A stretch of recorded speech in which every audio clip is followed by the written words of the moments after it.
नमस्कार, मैं हूं रचना सिंह। स्वागत है आपका उत्तराखंड के इस बुलेटिन में। खबरों की शुरुआत करेंगे, लेकिन उससे पहले एक नजर हेडलाइंस की ओर। खराब मौसम के कारण हरिद्वार में रुके सपा अध्यक्ष अखिलेश यादव मुजफ्फरनगर के मीरापुर में एक चुनावी जनसभा को करना था संबोधित। उत्तराखंड के भराड़ी सैन में मॉर्निंग वॉक पर निकले CM Dhami, Badrinath master plan के कार्यों का लिया अपडेट।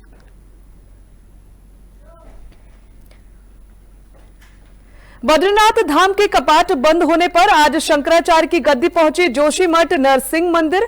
स्थानीय लोगों ने फूल मालाओं से किया स्वागत।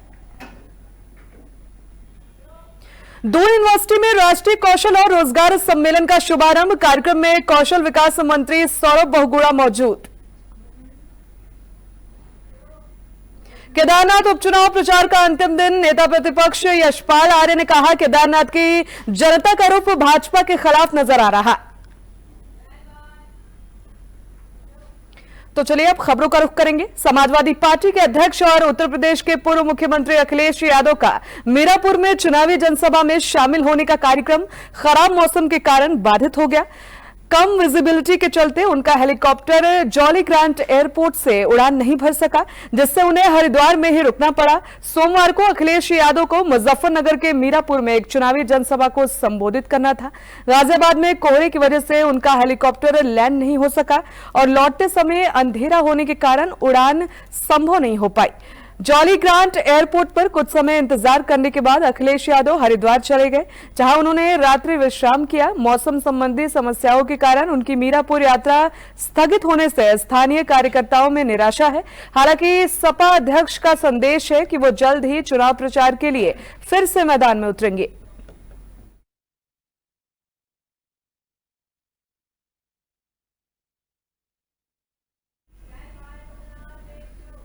उत्तराखंड के सीएम पुष्कर सिंह धामी ने सोमवार रात भराड़ी सैन में बिताने के बाद आज मंगलवार सुबह को मॉर्निंग वॉक पर निकले। वॉक पर उनके साथ चमोली जिले के जिला अधिकारी और एसपी भी थे। इस दौरान उन्होंने जिले के विकास कार्यों का अपडेट लिया। साथ ही उन्होंने इस बार संपन्न हुई बद्रीनाथ धाम यात्रा और उसकी व्यवस्थाओं का अपडेट भी लिया है। साथ ही अधिकारियों को कार्यों में तेजी लाने और गुणवत्तापूर्ण कार्य पर विशेष ध्यान देने के निर्देश दिए हैं।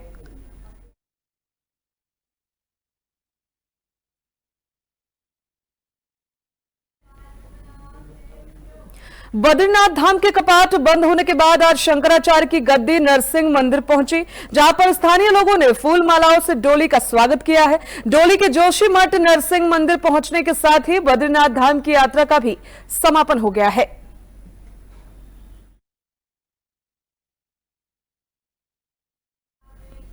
देहरादून के दून यूनिवर्सिटी में राष्ट्रीय कौशल और रोजगार सम्मेलन का शुभारंभ हुआ। कार्यक्रम में कौशल विकास मंत्री सौरभ बहुगुणा भी मौजूद हुए। वहीं कार्यक्रम का शुभारंभ दीप प्रज्वलित करके किया गया।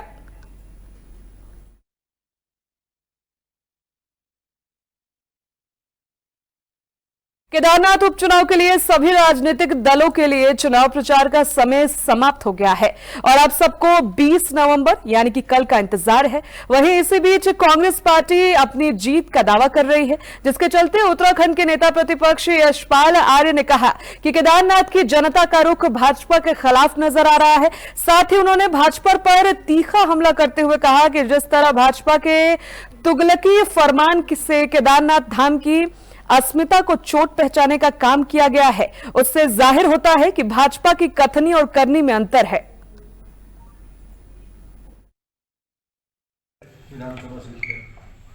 देखिए, नाराजगी है सरकार से और बदलाव का माहौल दिख रहा है और जिस तरह से भारतीय जनता पार्टी की वर्तमान सरकार तुगलकी फरमान जारी कर रही है, जिस तरह से जन विरोधी फैसले ले रही है, जिससे जन समस्याओं की लगातार अनदेखी हो रही है, विकास थम चुका है और सबसे बड़ा प्रश्न है कि लोगों के जहन में भी है कि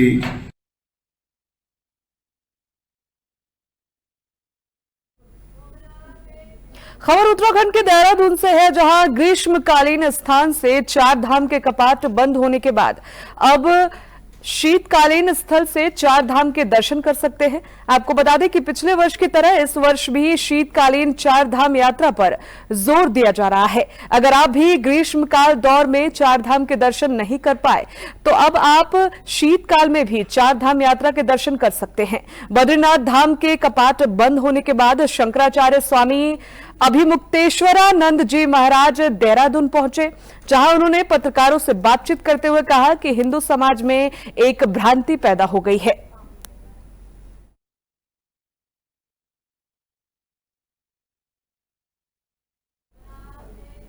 गोचर मेले की स्टार नाइटों का दर्शक जमकर लुत्फ उठा रहे हैं। राज्य स्तरीय राजकीय औद्योगिक विकास और सांस्कृतिक मेला गोचर की 5वीं शाम बाल कलाकार अनुराग शाह और साथ ही लोक गायक नरेंद्र नेगी और लोक गायिका खुशी जोशी के नाम रही। इस दौरान लोक सांस्कृतिक प्रस्तुतियों से झूमने पर मजबूर हो गए। साथ ही स्थानीय लोक कलाकारों ने भी मेले में लोक संस्कृति के रंग बिखेरे।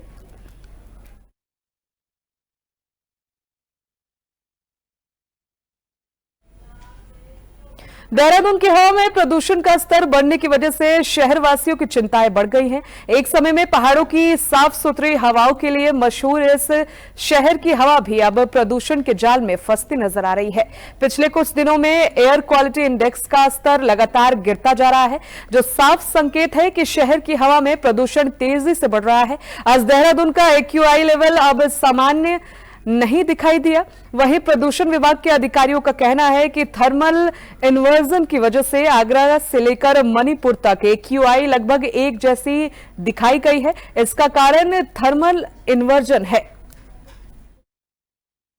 सर, मजारों को लेकर तमाम बातें होती, सरकार कहती है कि हम लैंड जिहाद को पर एक्शन ले रहे हैं, उस पर क्या कार्रवाई चल रही है सर?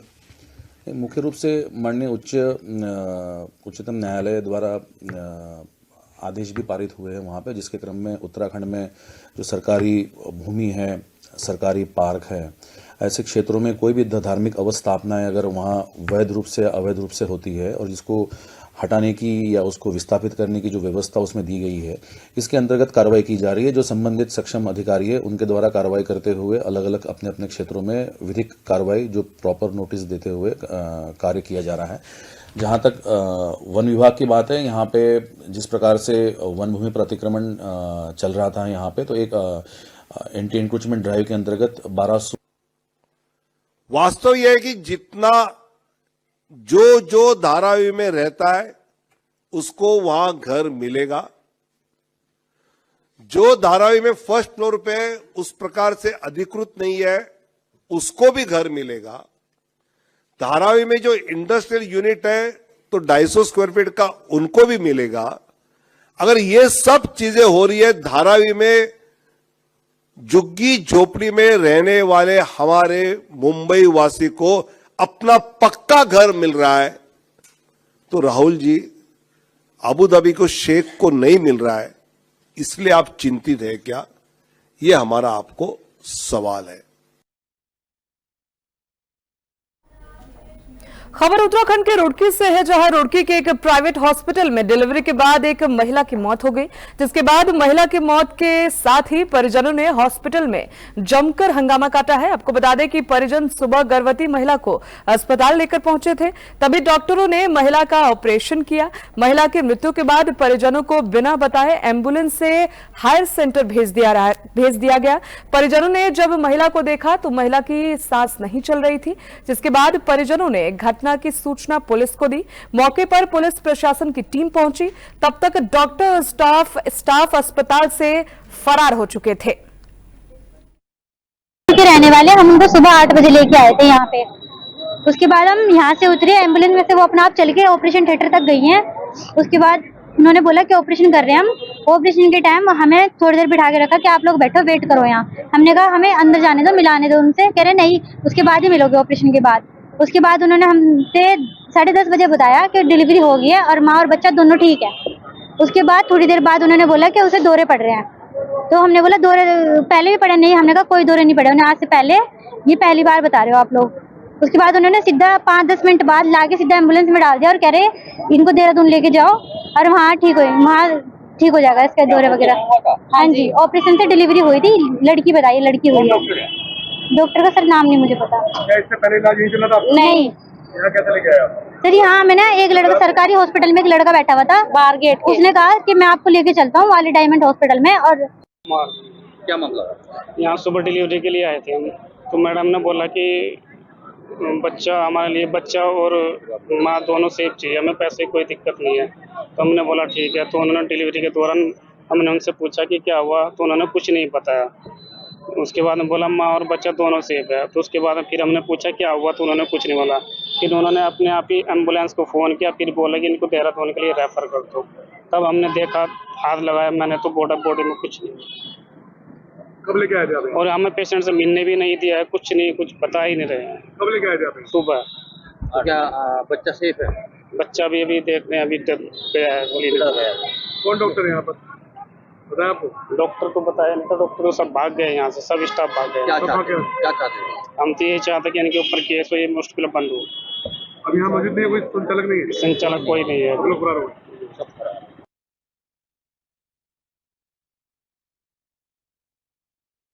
के देहरादून से है, जहां चार धाम समेत अन्य मंदिरों में वीआईपी दर्शन के प्रोटोकॉल पर आपत्ति जताते हुए शंकराचार्य स्वामी अभिमुक्तेश्वरानंद ने कहा कि किसी भी मंदिर में, चाहे वो चार धाम हो या देश का कोई और मंदिर हो, कम से कम एक स्थान ऐसा होना चाहिए जहां पर सभी हिंदू जाकर ये अनुभव करें कि यहाँ पर सब बराबर हैं। अगर मंदिरों में भी वीआईपी दर्शन होते हैं तो ये हिंदू भावना के बिल्कुल विपरीत है, जिसके स्वामी जी भी विरुद्ध हैं और साथ ही इसको हिंदू धर्म के विपरीत किया गया कार्य मानते हैं। कि किसी भी मंदिर में, चाहे वो चार धाम हो, चाहे कोई देश का मंदिर हो, कम से कम एक स्थान ऐसा होना चाहिए जहां पर हर हिंदू जा करके ये अनुभव करे कि यहाँ पर सब बराबर हैं। अब भारत में स्टेशन में आपने ट्रेन में क्लास बना दिए हैं, लाउंज बना दिए हैं, अलग अलग कैटेगरी के, हर जगह पर भेद हो गया है। केवल एक हमारे भगवान के मंदिर बचे हैं जहाँ पे हम एकाकार हो सकते हैं। वहाँ पर भी अगर वीआईपी और गैर वीआईपी बनाएंगे तो ये हिंदू धर्म की मूल भावना के प्रतिकूल है, और इसीलिए किसी भी जगह वीआईपी दर्शन या कैटेगराइज दर्शन के हम विरुद्ध हैं और हम इसको हिंदू धर्म के विपरीत किया गया कार्य मानते हैं। महाराज जी, 2 विधानसभाओं में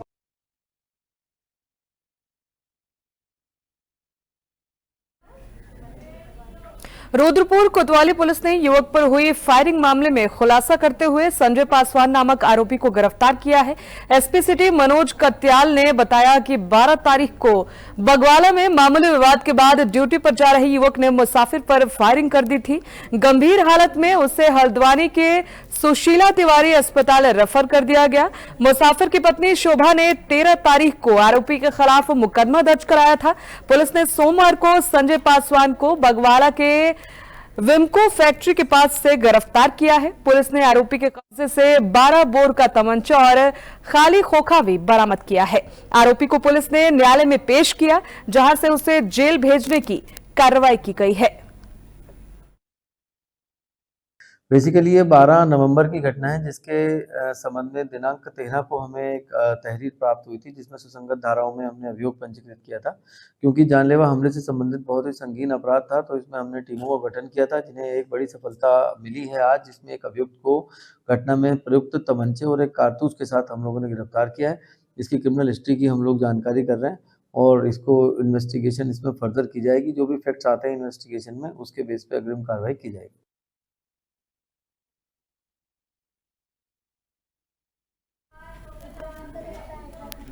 विकासनगर के शेरपुर गांव में जहां आज तहसील प्रशासन ने बड़ी कार्रवाई की है। आपको बता दें कि शेरपुर गांव में किसी बाहरी व्यक्ति द्वारा ग्राम समाज की भूमि में कब्जा कर लिया गया था, जिसमें निर्माण किया जा रहा था। ग्रामीणों की शिकायत पर आज एडीएम देहरादून, एसडीएम विकासनगर, नायब तहसीलदार और तहसील विकासनगर के तमाम राजस्व अधिकारी ने पहुंचकर जमीन पर किए गए निर्माण को बुलडोजर के द्वारा ध्वस्त कर करीब 9 बीघा जमीन को कब्जा मुक्त कराया है।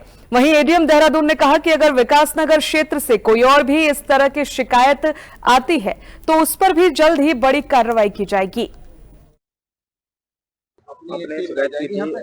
कब्जा मुक्त हुई है। जी जी जी, ये जो है मुझे देख के बहुत खुशी हुई है। तहसील प्रशासन का, राजस्व विभाग का मैं दिल की गहराई से धन्यवाद करता हूँ। एडीएम साहब खुद मौके पर पहुंचे और यहाँ पर जो ये अवैध रूप से निर्माण किया जा रहा था, इनके द्वारा हमारे ऊपर चौकी में रिपोर्ट भी कराई गई। मतलब इतनी दादागिरी दिखाई जा रही थी कि हम चारों तरफ से त्रस्त हो चुके थे। चौकी प्रशासन से भी हमें फोन आ रहे थे, वो हमें बोल रहे थे कि यहाँ के कट्टे और सरिये जो है हमें दे दीजिए। उसके बाद हम परेशान होकर डीएम महोदय के पास गए और मैंने खुद अपने लेटर पैड दिया, वहां पर अपने लेटर पैड पे लिख के दिया। उसके बाद मैं आज बहुत खुश हूँ कि राजस्व विभाग ने और एडीएम सर ने आके मौके पे आके उस अवैध निर्माण को तुड़वाया है और मुझे आशा नहीं पूर्ण विश्वास है कि आगे भी हमारा विभाग ऐसे ही काम करता रहेगा। और मैं इस आपके माध्यम से तहसील प्रशासन को, डीएम महोदय को और एडीएम साहब को बहुत बहुत धन्यवाद करता हूं कि आपने हमारी सुनी है। अगर शेरपुर गांव में कार्रवाई हुई, जमीन पर अवैध कब्जे को मुक्त कराया जा रहा है, पहले भी यहाँ पर कार्रवाई हुई थी, क्या कहेंगे सर? नहीं, शिकायत हुई थी। जो जनता दरबार जिलाधिकारी महोदय प्रत्येक सोमवार को करते हैं, इसमें कोई भी आकर अपनी शिकायत कर सकता है। तो उसमें शिकायत हुई थी तो जिलाधिकारी महोदय ने कहा कि मैं स्वयं इसका पर्यवेक्षण कर लूं, क्योंकि बार बार शिकायतें क्यों आ रही हैं। तो आज मैं इसी शिकायतों के क्रम में आया हूं और पूरी राजस्व की टीम है, एसडीएम साहब विकासनगर वो मेरे साथ हैं और जो हमारी राजस्व की टीम है वो चेक कर रही है अभिलेखों से, नक्शा भी लेकर आए हैं, खतौनी वगैरह है, खसरा वगैरह है, सब कुछ है। जो जमीन सरकारी होगी और उस पर अवैध कब्जा होगा ये चिन्हित करेंगे। जेसीबी साथ में है, एक जगह का पता हो गया तो उसकी नींव वगैरह इन्होंने तुड़वा दी है। अन्य भी जो अभी चेक कर रहे हैं, जो पाए जाएंगे उनको हटा के जाएंगे। उत्तराखंड की खबरों में फिलहाल इतना ही। आगे की तमाम जानकारियों के लिए बने रहे हमारे साथ।